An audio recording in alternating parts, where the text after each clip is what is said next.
ठीक, तो क्या कह रहे थे कि भाई जो जेड इफेक्टिव की वैल्यू है ये तो आप लोगों को पता लग गया कि सर कैसे निकालना है। ठीक, अब आपको करना क्या था बच्चों, डायरेक्टली इसमें ए की वैल्यू रख दो क्योंकि ए स्क्वायर आपके पास ये टर्म है। ठीक है ना, सब लोगों ने किया होगा।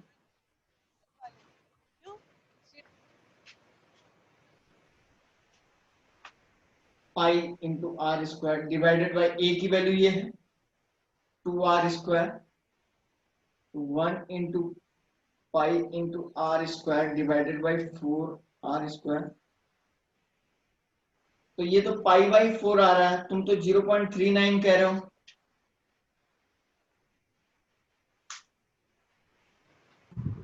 सर मैंने तो ए क्यूब ले लिया था इसलिए। ऐसा काम नहीं कर रहा है क्या बेटा? और किसने निकाला है? सबने 0.3 निकाल रहे हैं क्या? हद होगी। और किसने निकाला answer?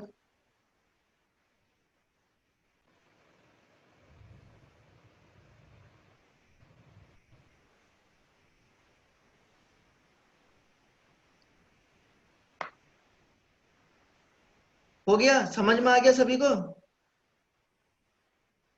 Yes sir. Yes sir. यार इसमें तो आपको तुरंत क्या कर देना है, ए क्यूब थोड़े ना लेना है, ये कोई आपका 3D नहीं है, ये तो 2D है।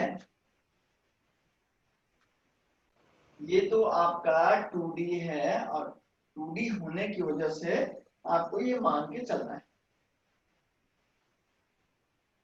समझ में आ रही बात क्या? ठीक है, इतना आपको ध्यान रखना है। किसी को कोई डाउट तो नहीं है ना इसमें? चलिए अब आगे बढ़ते हैं। HCP वाले के लिए हम लोग निकालते हैं। देखिए HCP क्या होता है, कैसे निकलता है। HCP के बारे में अभी तक पूछा नहीं गया है, हो सकता है पूछ दिया जाए। ठीक, तो मैं यहाँ पे HCP के बारे में बताता हूँ।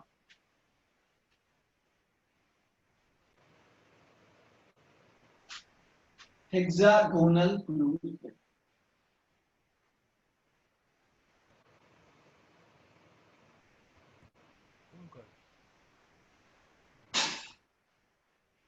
Hexagonal close packing. Hexagonal close packing किसको बोला जाता है, जरा ध्यान से देखो।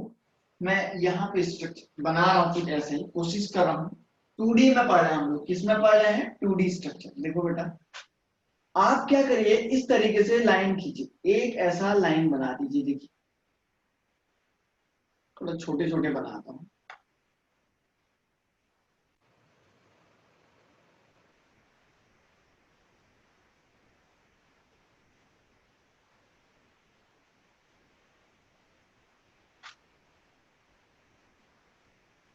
हो गया? देखिए बहुत ध्यान से देखो, ऐसा। अब क्या होता है इस हेक्सागोनल, इसका नाम है HCP2D, शॉर्ट में इसको HCP2D भी बोलते हैं। आप देख रहे हैं जब जब आपने बहुत सारे एटम को एक लाइन में रखा तो इनके बीच में यहाँ पे कुछ गड्ढे गड्ढे से बन गए। दिख रहा है क्या सभी को? इनके बीच में यहाँ पे कुछ गड्ढे गड्ढे से बन गए हैं। ठीक है, कुछ गड्ढे गड्ढे से बन गए तो यहाँ इसको बोलते हैं डिप्रेशन आ गए। अरे आप अगर दो बॉल को ऐसे मिलाओगे तो बीच में क्या होगा, डिप्रेशन तो आएगा ही ना, है?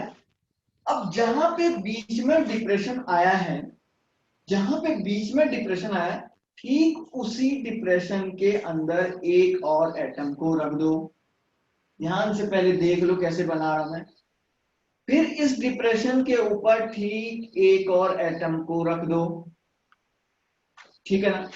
फिर इस डिप्रेशन के अंदर ठीक एक और एटम को ऐसे रख दो ऊपर। ठीक दूसरा इस डिप्रेशन के ऊपर एक और एटम ऐसा रखा, दूसरा। हाँ, और इस तरीके से आपने क्या किया बच्चों, ऐसे जहां जहां पे डिप्रेशन आया है देखो, अब इधर भी डिप्रेशन आ गया है, इधर भी डिप्रेशन आ गया है, इधर भी डिप्रेशन, ये भी खड्डा खड्डा सब बन गया। इसी खड्डे के ऊपर क्या करिए, एटम रख दीजिएगा, ऐसे ऐसे। अरे कुछ तो होगा, ऐसे, समझ रहे हैं क्या? ऐसे, ऐसा कुछ था, है ना, कुछ होगा, हमको नहीं मतलब, ऐसे ही ऐसा रख दीजिएगा, और ऐसे बना दीजिएगा, बाहर के लिए दूसरा हो। अब देखो आपने क्या बोला कि सर अगर ये लेयर ए टाइप की लेयर है, क्या ये दूसरी वाली लेयर भी इसी की तरह है क्या? क्या ये दूसरी लेयर भी इसी की तरह है क्या? No Vinjeet Patel no sir. नहीं है ना, क्योंकि ये तो मैंने आपको बोला बच्चों कि ये तो मैंने क्या किया है, डिप्रेशन के ठीक ऊपर रखा हुआ है, डिप्रेशन के ठीक ऊपर रखा हुआ है, तो आप इस लेयर का नाम बोलोगे बी लेयर। लेकिन क्या तीसरी लेयर और पहली लेयर सेम है? हाँ। क्यों? क्योंकि इसके जस्ट ऊपर ये है, इसके जस्ट ऊपर ये है, इसके जस्ट ऊपर ये, इसके जस्ट ऊपर ये, तो तीसरी लेयर को भी आप क्या बोलोगे, ए टाइप की लेयर। तो हम बोलते हैं there are A B A B A B type of layer, A B A B A B type of, इसमें जो है A B type of layer present होता है। बात समझ में आ रही होगी शायद सारे स्टूडेंट। सुनो, दूसरी लाइन, ठीक है ना, the atoms are just fitted over the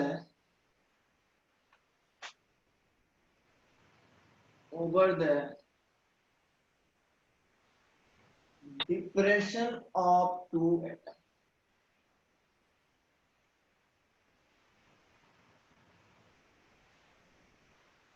ये जो एटम है ये जस्ट जो है डिप्रेशन ऑफ टू एटम के ऊपर फिट है, समझ रहे हैं ना, एटम जो है जस्ट दो एटम के डिप्रेशन के ऊपर फिट है। क्लियर हुई बात? क्या इसमें वर्टिकल अलाइनमेंट मिल रहा है क्या? नहीं, अरे वर्टिकल अलाइनमेंट कहां से मिलेगा, ये कट नहीं हो रहा है, हॉरिजॉन्टल जरूर मिलेगा क्योंकि ये लाइन एक सीधी लाइन में हो, ठीक है ना, तो हम बोलेंगे हॉरिजॉन्टल अलाइनमेंट,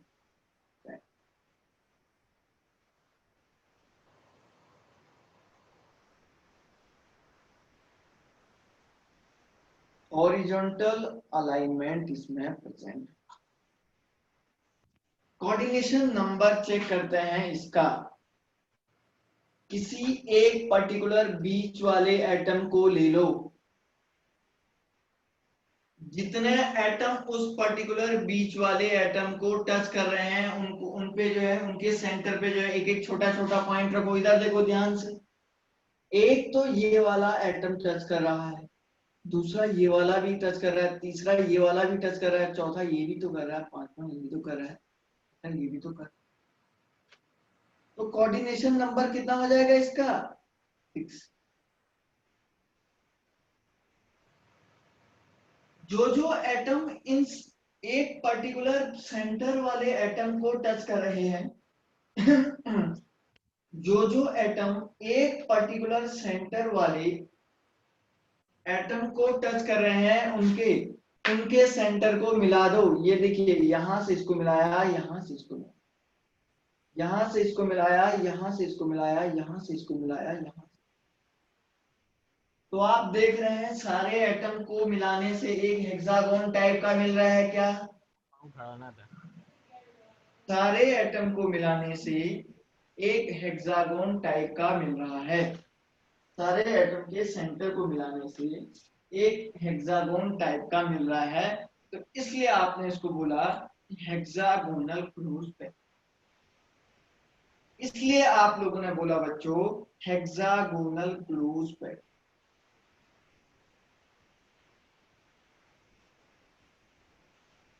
क्लियर हुई बात?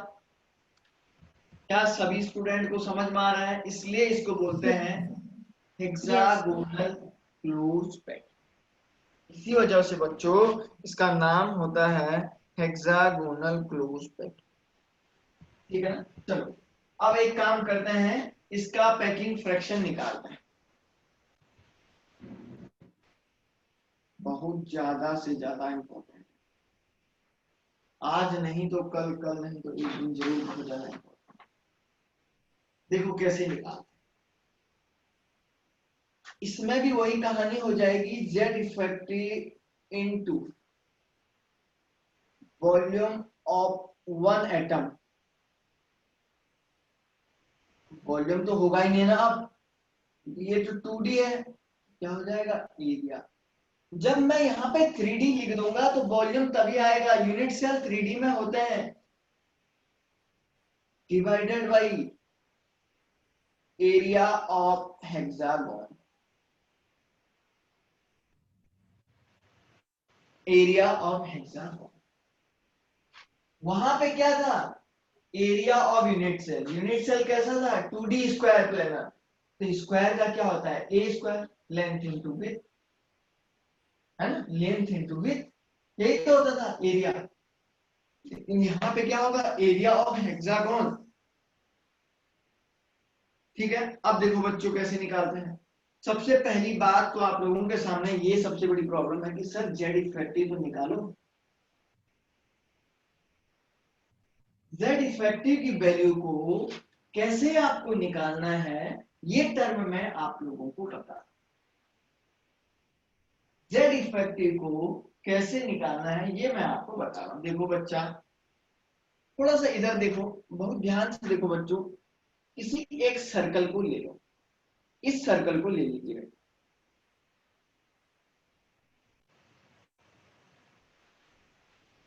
इस सर्कल का एक हेक्सागोन को बनाने में कितना पार्टिसिपेशन है वो आपको दिखाना।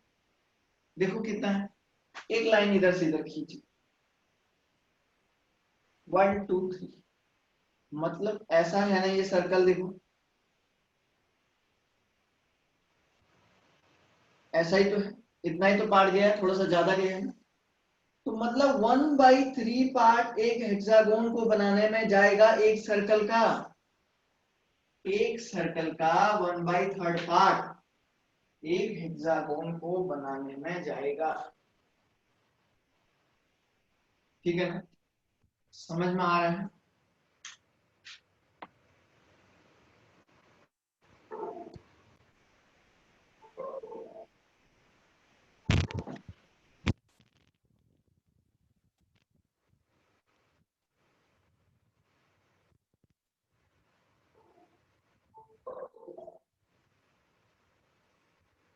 ठीक है ना, तो 1/3 पार्ट एक हेक्सागोन को बनाने में जाएगा।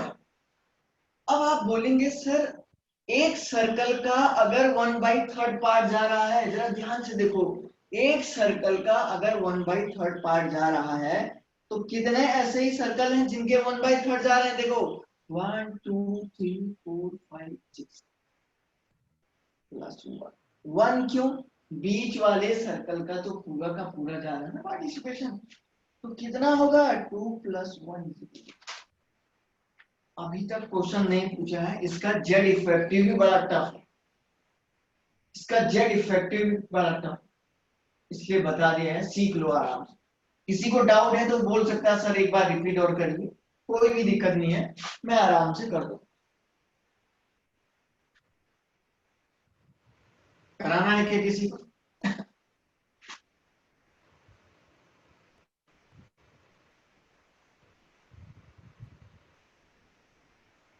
अब आपके पास आता है एरिया ऑफ हेक्सागोन।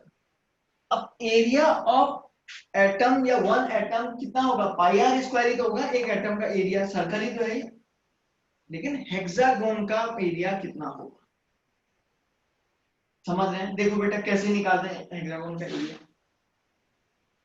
आपने देखा कि यहां पे एक ऐसा, देखिए,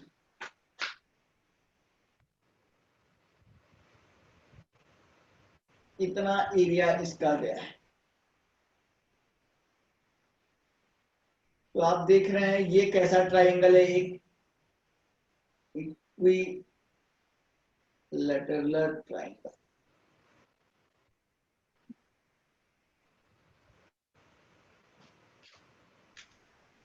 ठीक है ना, एक इक्विलैटरल ट्राइंगल है ये। ठीक है, अब देखो यहां से यहां तक की जो डिस्टेंस है ये किसके इक्विवेलेंट है, 2r के इक्विवेलेंट है। इधर देखो यहां से यहां तक की जो डिस्टेंस है ये किसके इक्विवेलेंट है, 2r के इक्विवेलेंट है ना, 2r। क्योंकि a होती है तो r ये हो गया, r ये हो गया, r ये हो गया, 2r हो गया यहां से यहां तक की डिस्टेंस। अब सबसे पहले आपको क्या करना है, एरिया अगर निकालना पड़ेगा तो area of hexagon equal to हो जाएगा एरिया ऑफ इक्विलैटरल ट्राइंगल। आपको किसका एरिया निकालना पड़ेगा, इक्विलैटरल ट्राइंगल का। कितने, जितने इक्विलैटरल ट्राइंगल होंगे उससे मल्टीप्लाई कर देंगे, एक इक्विलैटरल ट्राइंगल का एरिया निकालोगे और उसके बाद जितने ट्राइंगल होंगे उससे मल्टीप्लाई करेंगे तो ओवरऑल हेक्सागोन का एरिया निकल जाएगा। और उससे फिर आप लोग क्या करोगे, मल्टीप्लाई करोगे तो ओवरऑल हेक्सागोन का एरिया निकल जाएगा। ठीक है ना, तो कैसे हो जाएगा बेटा, area of hexagon into equal to हो जाएगा area of equilateral triangle into कितना ट्रायंगल बन रहा है, ऐसे देखो ऐसे ही कितने बन रहा है इक्विलैटरल, वन, एक ये बना रहा है, दूसरा ही बना रहा है, तीसरा ही बना रहा है, चौथा ही बना रहा है, पांचवा ही बना रहा है, इनटू कितना हो जाएगा।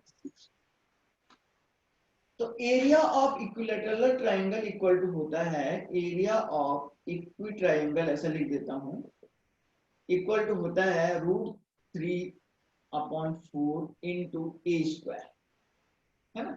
तो ए की वैल्यू तो यहां से आपको पता लग रहा है ना, ए इक्वल टू क्या होता है, 2r है। देख लो एरिया कैसे निकालते हैं, √3/4 इंटू 2r² इंटू कितना हो जाएगा 6, 6 बाद में करेंगे, पहले इसी को कर लो, √3/4 इंटू 4r², 4 से 4 कैंसिल हुआ तो एरिया कितना हो जाएगा, area of equilateral triangle equal to हो जाएगा, ट्राइंगल इक्वल टू हो जाएगा √3r²। ओवरऑल हेक्सागोन का एरिया हो जाएगा, so hence area of hexagon equal to हो जाएगा √3 इंटू 6r²। क्या इस बात में किसी स्टूडेंट को अगर कोई डाउट है तो पूछ लीजिएगा, सर एक बार और बताएं। बोलो किसी को कोई डाउट है, no sir. No sir. Divya Patel, क्या नाम है, दिव्या पटेल, दिव्य पटेल जिंदा है क्या,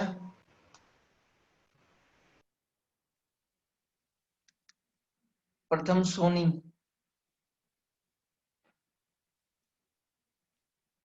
आ रहा है समझ में,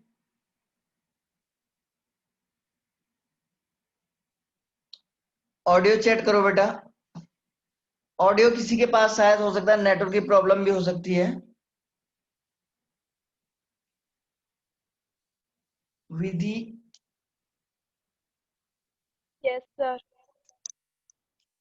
पता तो लग ही रहा है ना सभी को,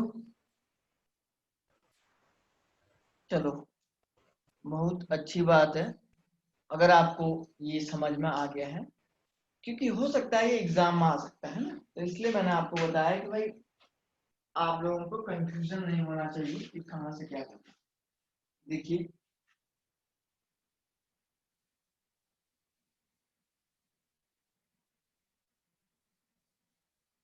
अब एरिया ऑफ हेक्सागोन भी निकल गया तो आप सीधे पैकिंग फ्रैक्शन निकाल के दिखा दीजिएगा। PF is equal to 3 into pi into r square divided by area of hexagon में है √3 into 6।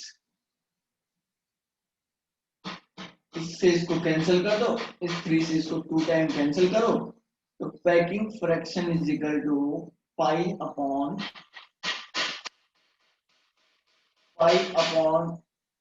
2। This is the final answer of, और नहीं तो आप लोग वैल्यू कुछ ना कुछ आएगा, वो आप फाइनल आंसर में रख लोगे, है ना। तो मैं आपको बता देता हूं इसका फाइनल आंसर कितना आ रहा है बेटा।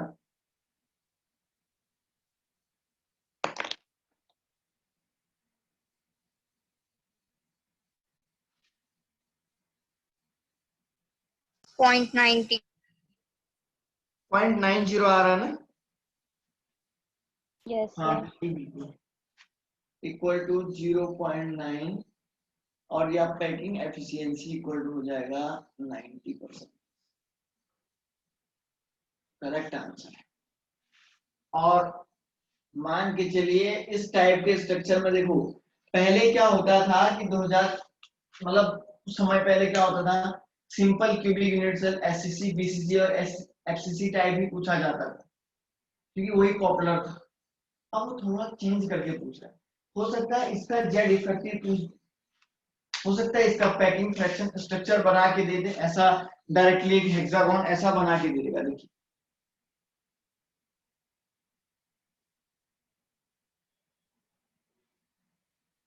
बोलेगा इसका पैकिंग फ्रैक्शन निकालो, तो ये क्या बात तो एक ही है ना। कैसे भी टाइप का ये प्रॉब्लम दे सकता है आप लोगों को, आप लोगों को इसमें कंफ्यूजन नहीं,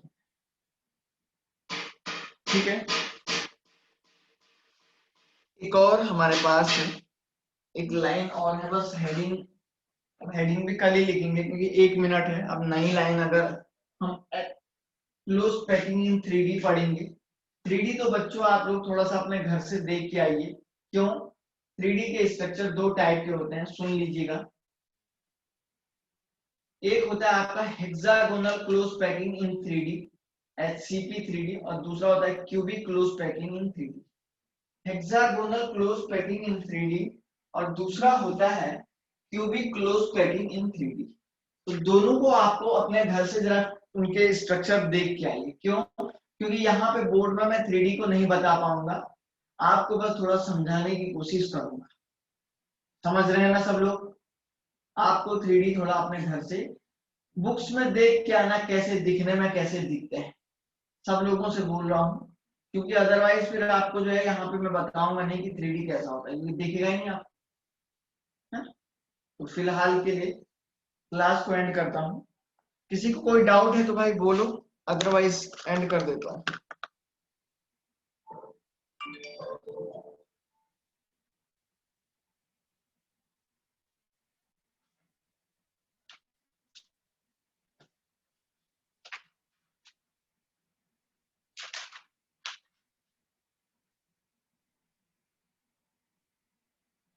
चलिए बच्चों, ठीक है, ओके।